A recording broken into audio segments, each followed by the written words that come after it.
Hello دوستوں، آج کی اس ویڈیو میں دیکھیے اسد الدین اویسی نے 10 سال کی حکومت بی جے پی کے بارے میں کیا بولا ہے۔ تو ویڈیو کو اینڈ تک دیکھیے اور پلیز اس ویڈیو کو لائک اور سبسکرائب کرنا نہ بھولیں۔ عزیزان ملت، آپ اس بات سے واقف ہیں کہ پچھلے 10 سال سے اس ملک کے ہمارے وطن عزیز کے وزیر اعظم مودی ہیں، اور 10 سال میں ہم نے وہ تمام نظاروں کو دیکھا، وہ تمام چیزوں کو ہم نے اور آپ کی آنکھوں نے دیکھا۔ میرے عزیز دوستوں اور بزرگوں، 10 سال میں جب سے بی جے پی اقتدار پر دہلی میں آئی ہے، میں ذمہ داری کے ساتھ اس بات کو آج کہہ رہا ہوں آپ کے درمیان میں نے پارلیمنٹ کے سیشن میں بھی اس سال فروری کے مہینے میں جب پارلیمنٹ کا سیشن ہوا تھا، میں نے صدر جمہوریہ کے خطبے میں اپنی تقریر میں کہا کہ بھارت کے جو 17 کروڑ مسلمان ہیں الپ سنکھیک سماج کے، ان کا وہ حال ہے جو 1930 میں ہٹلر کے زمانے میں یہودیوں کا حال تھا۔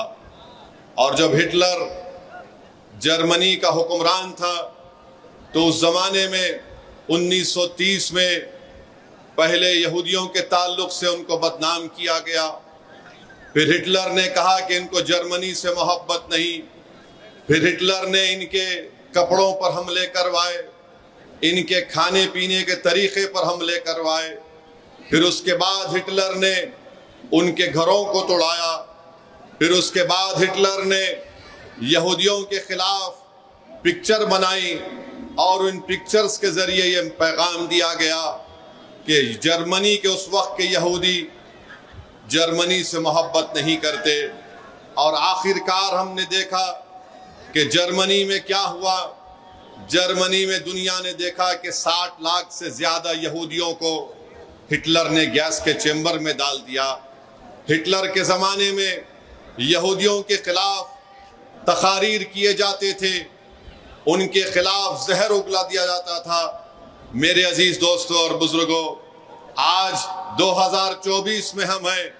2014 سے 2024 کا اگر ہم دیکھیں گے تو جو کچھ ہٹلر نے 1930 میں یہودیوں کے ساتھ کیا تھا، وہ تمام کے تمام نشانیاں، وہ مثالیں آج ہم دے سکتے ہیں ہمارے وطن عزیز میں۔ تو اسی لیے میری آپ سے اپیل ہے کہ جہاں تک اللہ میری آواز کو آپ کے ذریعے سے یا اپنے فضل سے پہنچا رہا ہے، اپنے ووٹ کا صحیح استعمال کریے۔ اور میں آپ کو بتا رہا ہوں کہ اگر ہم وطن عزیز میں ایک عزت باعزت زندگی گزارنا چاہتے ہیں، ہم وطن عزیز میں ہم یہ چاہتے ہیں کہ ہم سے انصاف ہو، اگر ہم یہ چاہتے ہیں کہ ہمارا ملک مضبوط ہو، تو یہ بہت ضروری ہے کہ بھارت کی راجنیتی میں مسلم اقلیت کو ان کا مقام ملے۔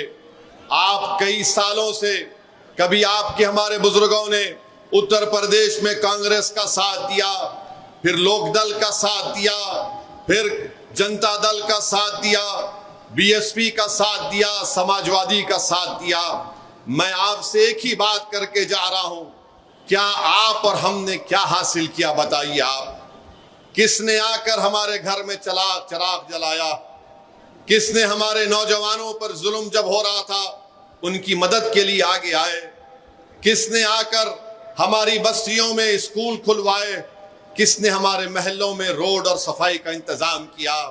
میرے عزیز دوستوں اور بزرگوں، میری آپ سے دون گزارش ہے کہ یاد رکھیے، جب تک آپ ووٹ لینے والے نہیں بنیں گے، ہم ناانصافی کا شکار ہوتے رہیں گے۔ ہاں، آج مودی ہے، کل مودی نہیں رہے گا، مگر جب ہم کیا کریں گے؟ جب ایک اور مودی آ جائے گا تو پھر ہمارا اختیار اور ہمارا برتاؤ کیا ہوگا؟ ابھی سے آپ کوشش کریے کہ آپ کی لیڈرشپ کو بنائیے۔ اتر پردیش ہو یا بھارت ہو، ہر سماج کا ایک نیتا ہے۔ اگر کسی سماج کا کوئی نیتا نہیں ہے تو بھارت کے 17 کروڑ مسلمان ہیں۔ میں آپ کے درمیان میں آ کر یہ بات اس لیے نہیں کہہ رہا ہوں کہ مجھے مسلم سماج کا نیتا بننا ہے، ہرگز نہیں، اللہ میری نیت کو جانتا ہے۔ میں آپ سے اپیل کر رہا ہوں کہ اگر میں خراب ہوں یا ہم تمام میں سے کسی کو ایک بنائیے، میں اس کے پیچھے کھڑے ہو کر کام کرنے کو تیار ہوں، مگر نیتا آپ کے ہی درمیان میں سے آئے گا۔ کوئی اب آسمان سے گرنے والا نہیں ہے، کوئی زمین کے نیچے سے نکل کر آنے والا نہیں ہے. آپ کو اپنا نیتا بنانا پڑے گا، اور اسی وقت ممکن ہوگا جب آپ ووٹ لینے والے بنیں گے.